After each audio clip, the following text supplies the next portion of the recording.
Mr. Momeyer also contributes his time and expertise to his alma mater as a member of our school's Board of Visitors. While his heart is in New York City, where his roots will forever stay, it's very nice and we appreciate him joining us today to reflect on the spirit of this celebration. Please join me in welcoming our graduation keynote speaker, the distinguished alumnus, Mr. Alan Momeyer.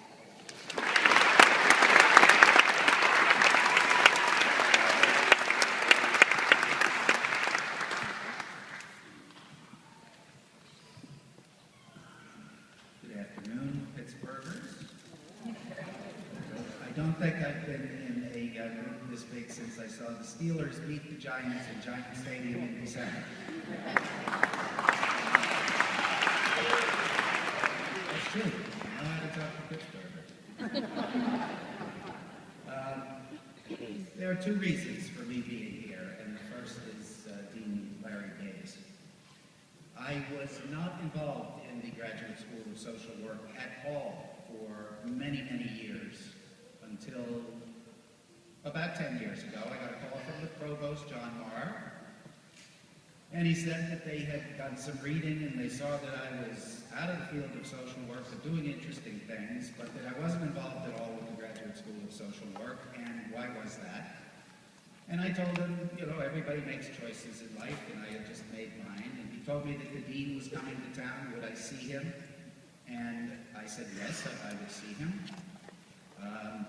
So Dean Davis came to my office in New York City, and he spent about 2 hours with me. And in that time, he told me about what he was trying to do at the Graduate School of Social Work. He told me about the Center for Race and Social Problems. He told me about the school in the community and the community in the school. He told me about all the different programs that he had started. He told me about the rankings, and he was trying to push it up in the rankings, as you can all see now that he has. And I didn't want him to leave. He said he had to go. I said, wait, let's go to lunch. So we went to lunch, we kept talking, and the more I talked, the more I realized that I really had not left the field of social work as much as it may appear if you just look at my job description that I had. So I've been on the Board of Visitors since, and I am contributing to the school in any way I can, which is something that I hope that you don't take a 40-year sabbatical after you leave here and then come back to the school. I hope you stay connected to the Graduate School of Social Work here at Pitt, starting tomorrow and forever. So that's the first reason I'm here. Thank you, Dean, for coming and visiting me in the first place. The second reason that I'm here is that my 2 years at the Graduate School of Social Work were the best educational experience of my life. That may sound a little bit funny to all of you coming from somebody who makes his living in the business world, but I can tell you I didn't intend to leave social work. I took a job with a consulting firm, and my major job responsibility was to teach youth workers how to work better with kids and to teach managers how to work better with the youth workers in their organization. And the business of doing that just kind of evolved, and it evolved sort of shifting more toward private industry. The field of personnel management was evolving into the field of human resource management, and I just kind of evolved away. And then a move into New York City and a wish to stop traveling 6 days a week brought me to the job that I'm in at Lowe's Corporation. Tracy described Lowe's a little bit. Do we have any New Yorkers out there? All right, there we go. By the way, New Yorkers and Pittsburghers are not that different. Mostly, people outside don't understand you. People inside love it and don't want to leave.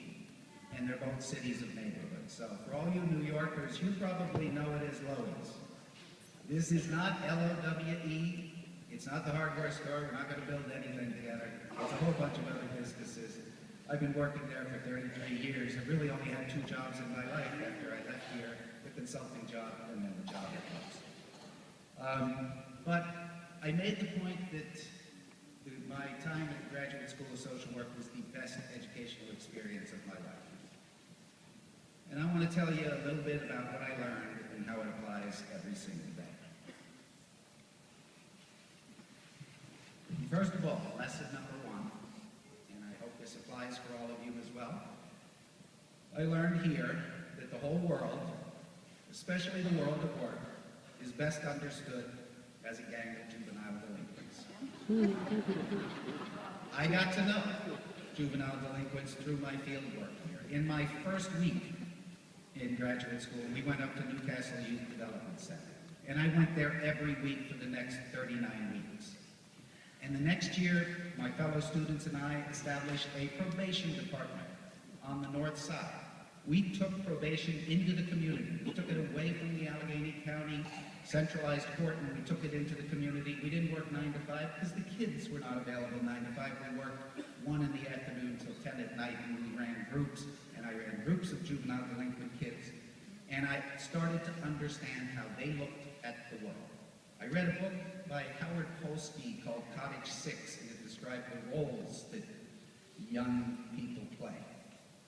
And it described that there are leaders, and some of them are bullies, and there are lieutenants, and there are loners, and there are scapegoats, and there are isolates. And I, in the business world, have learned that half my time is spent in group meetings, and it's the exact same structure. There are bullies. We usually call them the CEO. There are lieutenants. We call them the vice presidents. There are con artists. Those are usually the people in sales and marketing. There are loners. The IT guys. And there are scapegoats, and that can be just about anybody. But I spend a good half my time in meetings, and I can tell you there's not a single time where I don't focus on the music, not the lyrics. And I learned that at Pitt. I learned not to pay attention to what people say, pay attention to what people do. Look for the power in any group, look for the relationships, look for who supports who, look for what is really happening, not what everybody says is happening, but what's really going on. A young group of juvenile delinquent boys are just too honest to hide it. So you begin to understand that, and I look at it as an advantage over everybody else in my business world that I learned that here, and it applies every single day. So, number one. Number two, I learned that the most important thing at work is to find a mentor in any field,